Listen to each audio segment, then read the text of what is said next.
Ja, minna, Carl from Purple Moose Plays. Today I've got the next video in my Papa Moose Plays series, straight from Japan. This is the 16-card solo-only mountain climbing micro game TOZAN from designer Kamibayashi and publisher Titanheads.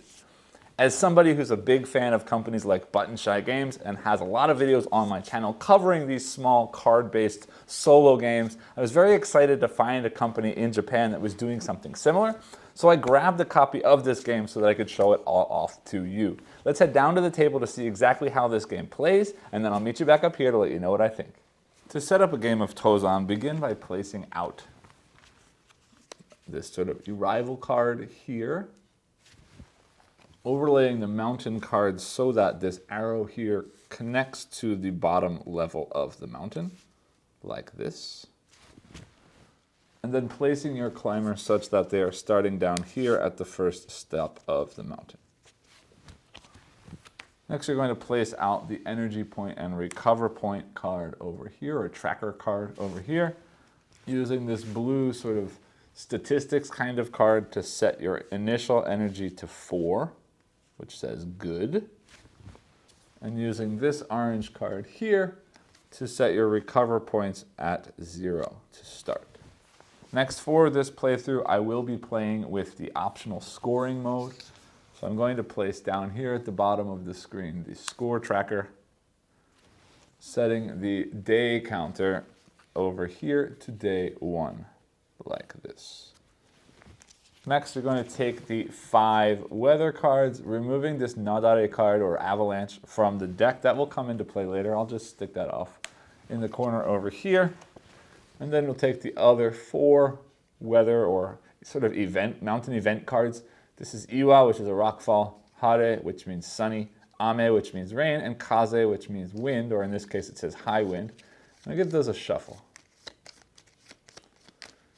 And then lay those 4 cards out like this.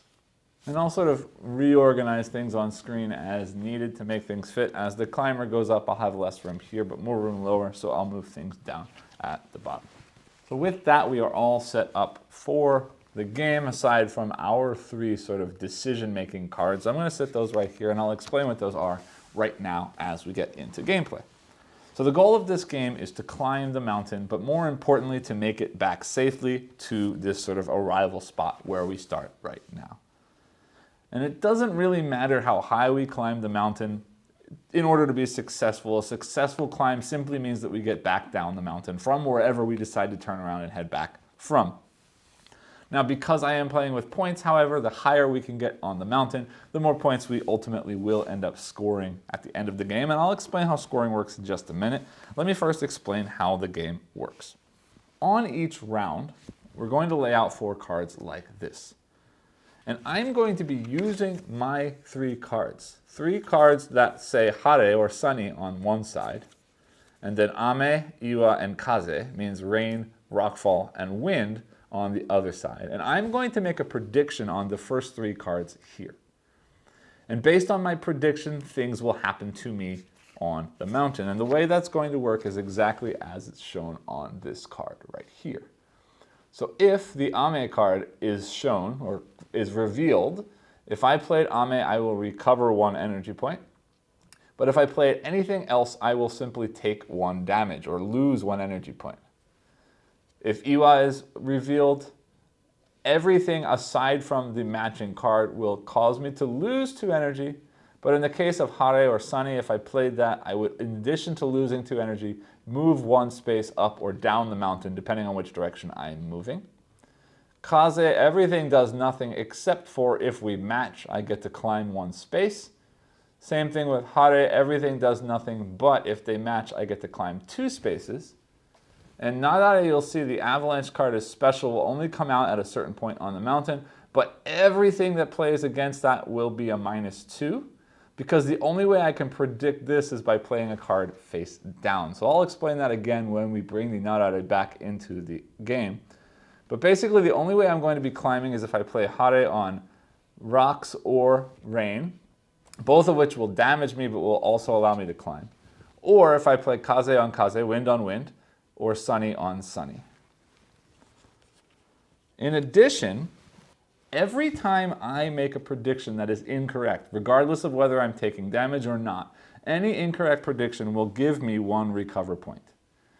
And recover points can be spent like this. 3 recover points will block the damage from a rain card, 4 recover points will block the damage from a rock card, and 6 recover points will block the damage from an avalanche card. And again, we have to sort of build those up by incorrect predictions throughout the game. Also, while I'm climbing the mountain, you will see that some of these locations have special markings.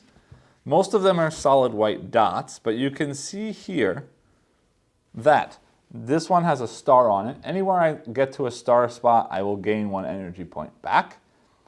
And at the top of the mountain, I don't know if you can see this far away, but there's 2 stars and 1 red cross, which means I would gain 2 energy and receive 1 of my recover points. But I can choose to turn around and come back down the mountain at any point, except for on the very first turn.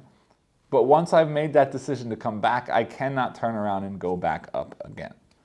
The other small twist is we are only predicting the first 3 cards. At the end of the round, those 3 cards will come off. The 4th card will slide down and become the new first card, which means I will have some information about what the first card is. The other cards will be shuffled and they will be placed here.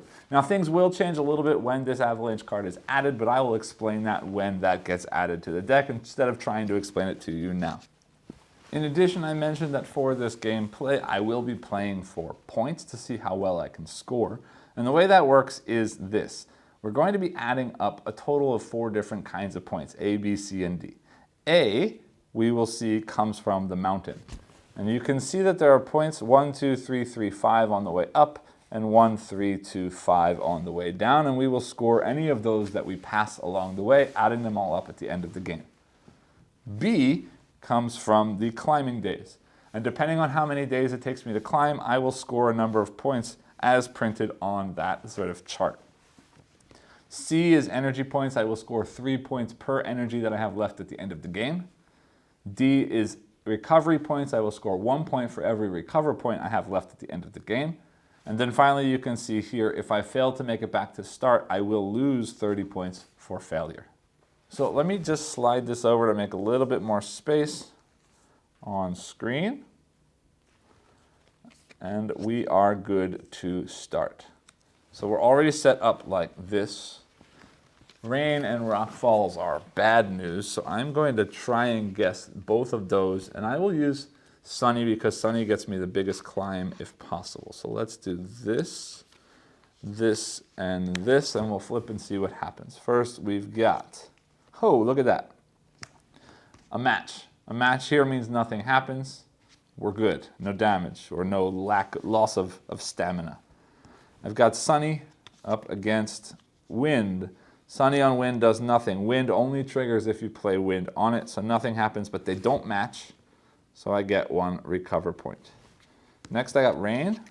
Ooh, and I got lucky again. Now, when you play rain on a rain card, you get +1 stamina or energy points, but I'm full right now, so that doesn't matter. All right, so we pull these away. Those come off, which means we already know that this one is the sunny card. So I'm going to play this sunny card there. We'll shuffle these up like this.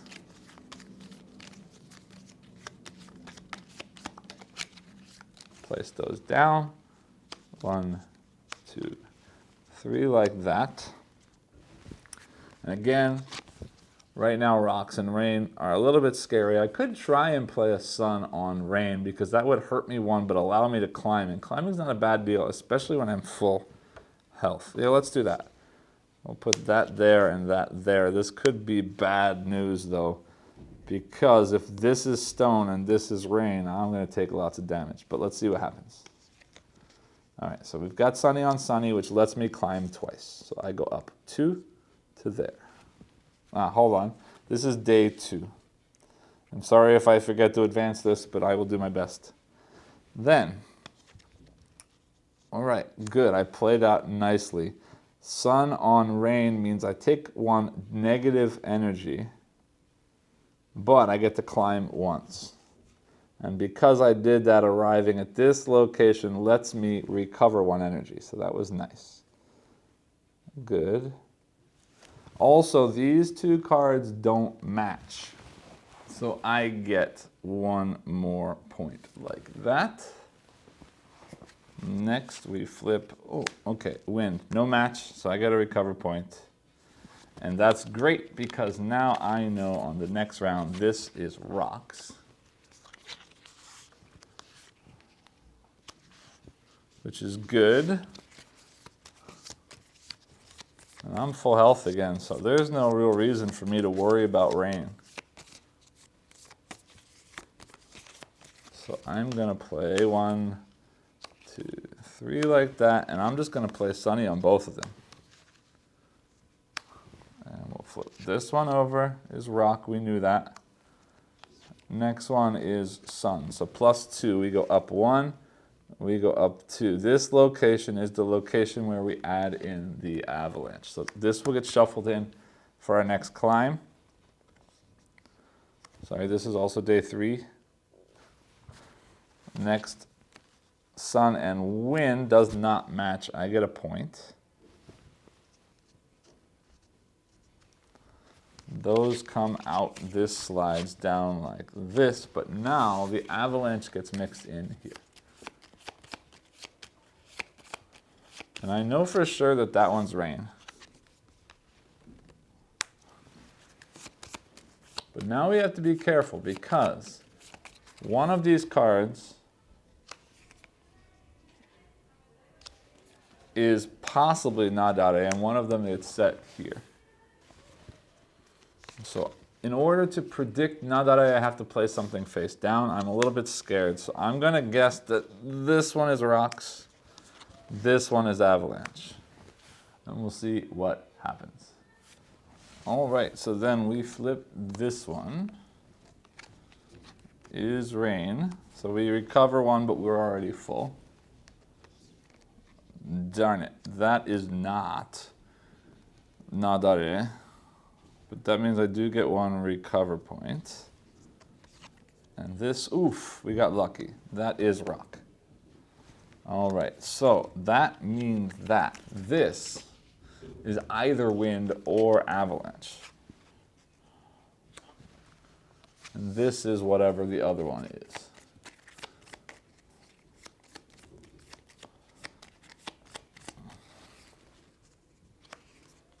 And that means somewhere in there could be everything.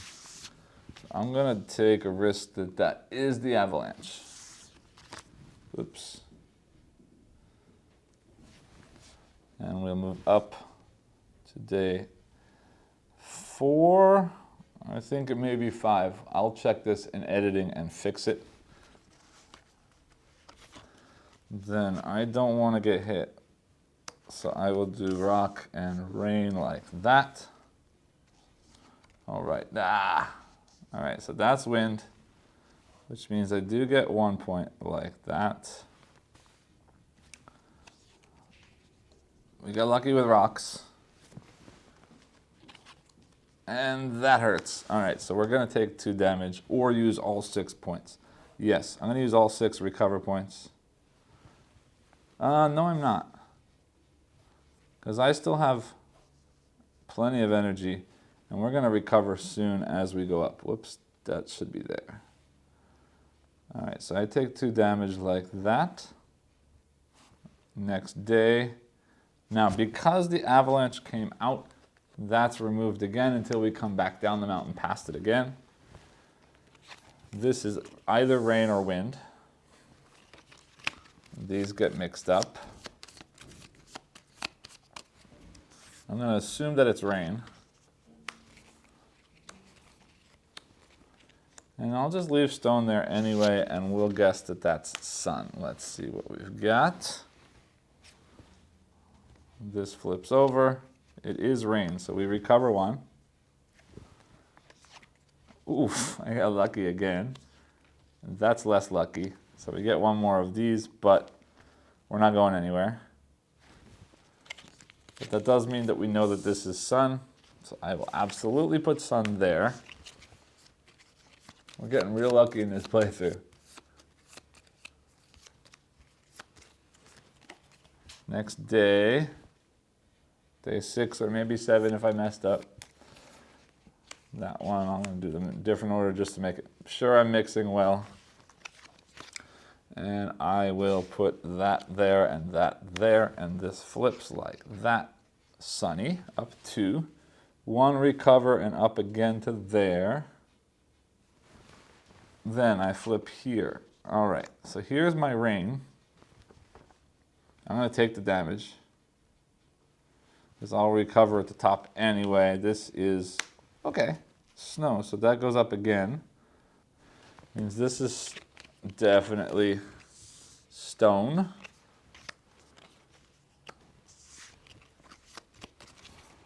And we place out again. I will do, you know what? I don't care about the rain right now because I have energy and I like to be able to climb. So I'm going to flip this as rock for sure. This is rain. Means we lose a damage, but we get to climb 1. So that goes like that, and I climb to the top, which now says I recover 2 and get 1 more of these, which I can't get anyway. We are going down. So to show that we got to the top, this climber goes all the way up to the top. And in doing so, it now says omedetou, which means congratulations. And we flip this card so that it shows that we're coming down the mountain, like this. And then this one is, yay, sunny. So we go down 2 more, 1, 2, recovering 1, but I'm full. And this is wind. So we might as well mark it as a wind. Shuffling the other ones in, like that. And I am going to, yeah, we're full health. Sun and rock like that. Wind goes down 1, which is that avalanche card coming back. Phew. All right, we match for 2. 1, 2, which gets me a recovery, but there isn't one. That's not a match. Means we lose 1 or I use these. Yeah, I'll lose 1. No, you know what? I'm going to use this instead. If I use this, I don't gain anything for the mismatch, but that's fine. This is rain, only takes 3. 1, 2, 3, which means I have 5 left. So this we know is stone, for sure. And then the avalanche gets mixed in. 1, 2, 3 with an extra. And I'm sure I just missed at least 1 day, probably 2. Again, I apologize. I continue to forget this, but I will track it when we do the editing for the video and score correctly. I'm going to aim for sun there and protection there. Cross your fingers. That's safe. That doesn't match. That doesn't match. Okay, means this is either sun or avalanche. I'm going to assume it's avalanche.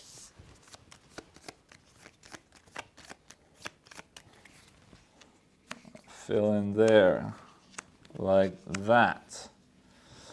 Next day. Stone there, sun there, please. Oh, I did it. Awesome.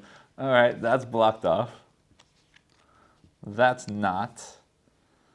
But I can block the rain. 1, 2, 3 blocks rain. And that's a wind. No match, but I can do that. Which means that this one is either sun or rock. Let's assume it's rock.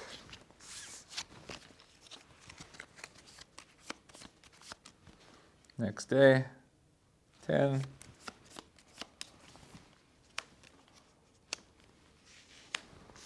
And we will say, yeah, whatever, sun, sun. I'm doing okay damage-wise. That is rock, which is great. This is sun. Sun means we go down 2 more. And this is rain, which means I take 1 damage, but I climb 1 more. And in doing so, I have just reached the bottom of the mountain. So we're going to go ahead and get into scoring. First, A is where did I climb? I went all the way up and all the way down, means 1, 2, 3, 4, 5, 6, 7, 8, 9, and 5 is 14, 15, 16, 17, 18, 19, 20, and 5 is 25 points. Then B, you can see day 10, 11, and 12 is all 5 points, so it's likely I'm realistically somewhere in there, and again, I will count for real when I do the video editing, but that's 5 points for all 3 of those spaces, so let's call that 5 for 30 points. Then C, energy 3 per, I've got 3. 3 times 3 is 9, so we're at 39. And then finally D is points for recovery. I've got 5, so that puts me with a final score, and my best score ever, of 44 points. So that's basically it. You've seen everything as I've been playing. These are the components of the game. I love the poppy, sort of pop art, colorful design of this game. Everything looks great. All of the symbols are very easy to understand, to follow. I do want to show you on the other side of this mountain is a more difficult mountain that lets you climb even higher on the mountain. I've tried this once and failed miserably, but it's there as a challenge. I probably will play with this more. I'll talk more about that in my final thoughts, but I'll probably start using that more as I play. The game also comes with this little slip that has an easy mode, which is basically just how far up the mountain can you climb. And a dual mode where one player is actually controlling the weather and trying to trick you while you're climbing the mountain. I haven't played that yet, but that's an interesting inclusion in the box. Otherwise, all that's in there is the fold-out rules. Yes, all in Japanese. The game itself fits in this tiny little skinny little tuck box. And then the tuck box and the rules all fit into this like foil Ziploc bag. So that's basically it for components and packaging. Meet me back up top and I'll let you know what I think about the game itself. Welcome back. I hope you enjoyed the playthrough. At only 16 cards, this one's kind of small and might be a little bit difficult for me to talk about because there's not a whole lot of game in this game, but you'll be surprised with this one. And let me explain what I mean by that. This game I actually originally purchased as a sort of add-on to a purchase that I was already making. This publisher has another game called Tayorinai Mahotsukai, which means Unreliable Wizard. And I will have a video for that coming very soon on my channel. But when I was purchasing that game, I also saw this one. It was cheap, it was small, it was quick to throw in there, and I figured, hey, let's give it a shot. I like button shy games. I like these 18 card games. This one's only 16 cards. It's solo only, which means it's focused right at me. Why not try it out? Then I read the rules, and it was like, oh, so this is it. I'm playing cards to guess what might happen, and based on what I guess, that's what happens. So I thought, maybe I made a mistake here. This game might not be that great after all, but I'm very happily, pleasantly surprised that I was very wrong, and I'm very glad to have added this to my collection. Granted, there's definitely not a whole lot of game in here because the game you're actually playing comes down to basically, 5 plus 3, 8 cards is the actual game that you're interacting with. The rest of the stuff is sort of trackers of points or trackers of stats or your tracker of your place on the mountain. But even with that, there's a whole lot of fun to be had in this little game. So you're placing out every round 4 of these weather cards face down, and then you're predicting the first 3 of those weather cards. And then based on the predictions you make, things happen, right? Very often, if you predict badly against these sort of stronger, more dangerous weather types like rockfalls and rain, it's going to cause you damage. And if you predict correctly, it either avoids that damage or is going to be what powers you to climb up or down the mountain. And that's the game. But there's a lot of stuff going on in here that is sort of push your luck, but also smart push your luck and sort of planning, but kind of guess planning, estimation. Basically, the first 3 weather cards are the only cards you're guessing. So that means the 4th card every time is going to be the first card in the next round. So you'll always, after the first round, and aside from a couple other small circumstances or situations, you'll always have an idea of what that first card is, or you'll always know what that first card is, which means that I'm always guaranteed to either be safe or potentially move up or down the mountain, depending on what that first card becomes. But It's also not always about matching, because every time I play a card that doesn't match, I get a recover point. And I can use those recover points later to protect myself from bad things that happen to me.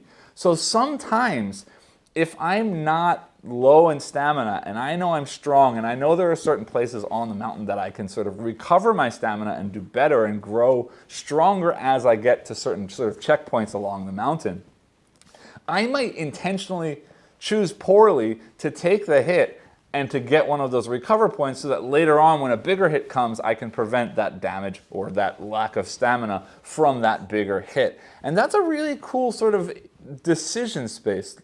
Am I really trying to predict what I want to happen? Am I trying to predict what I don't want to happen, but in such a way that it doesn't really hurt me all that bad and prepares me later for future rounds? This kind of thought process is pretty interesting. And yet it's still a push your luck, still a sort of guess or bet or an estimation. And what that means is there's always this sort of sense of tension about whether or not you're matching what you're supposed to be matching, and whether or not you're going to survive that trip up and down the mountain, which brings in sort of that flavor and that theme of climbing a mountain. And when you do flip over a card and it does match and it does avoid the damage, it's a big cheering moment, because like, wow, how did I guess that right 3 times in a row? That's luck, but it worked out and it feels really good when you do that. And then at some point along the mountain, you hit the avalanche. You draw that Nadare card, that avalanche card, and you add it into your hand. And now that adds another little twist, a nice little twist to the game, because now that there's a 5th card, we don't know what the 4th card is. Means on the next round, there's a chance that it's one of 2 cards. So now you don't have perfect information, and it is more risky. It is more dangerous. That avalanche is out there. And you've got to play a card face down to hit the avalanche. And if that face down card hits rain or rockfall, you're going to get hurt anyway because it doesn't match that avalanche. Luckily in this playthrough I got pretty lucky with that card, but that's how it works out. And if the avalanche isn't one of the 4 cards that gets played, means it's the 5th card that's off to the side, then it will get shuffled in. It only gets removed from your hand once you've dealt with it that one time. And then again, on the way back down the mountain, if you had passed that avalanche, you're going to pass the avalanche again and deal with that situation one more time. So this idea of push your luck, when to take the hit to get future advantage, when to try your best to get as much matching as possible to get yourself safely up or down the mountain. It's a really cool balance, and it's a really interesting sort of struggle. It really does feel like you're pushing yourself further and further to get there, and then you're really fighting to make your way back down the mountain. Now, I don't know if I'm good at this or lucky at this or it's easy what it is, but I tend to get all the way up and all the way down, or at least most of the way down every time I've played this game. Again, I did play the backside once and I didn't make it back. And I think probably moving forward, I'll be playing that backside more often because it does add an extra challenge with a slightly taller mountain. But realistically, I don't mind if the challenge is not 100% there, because again, just this idea of this push your luck sort of prediction puzzle is a lot of fun to play through. It's a very quick play, so once it's over, yeah, you didn't spend a whole lot of time. So if it wasn't the best run through, you know, play it again, try one more time. Keep going and enjoying it until it's sort of not great, throw it back on the shelf, and later on pull it back out again. Because again, it is the same sort of puzzle over and over again, but it's a lot of fun. There's a nice little sort of emotional piece in that package, and I continue to have a lot of fun with this game. I wasn't expecting much. Again, this was added in as a sort of extra game from a purchase I was making from Japan, and I'm very, very glad I did. This is definitely a publisher and a designer that I'll be keeping my eye on, and as I said, I will be coming back with another video of their game, Unreliable Wizard, and potentially even another one beyond that for the expansion for that game as well. I hope that you enjoyed this video. I hope that you're excited about this new discovery that I've made. I will put a link down below to their web store in Japan. There is sometimes the possibility to use a sort of buying proxy on that website called Bai that will allow you to buy these games overseas. I was lucky enough to have a friend of mine ship it over to me, but it's definitely potentially available for any of you out there. And again, I'll put a link to the store down below so you can have a look if you're interested. With all that said, again, I do ask that if you enjoyed this video, please like, subscribe, and click the bell icon below, and I'll see you all next time. Thanks.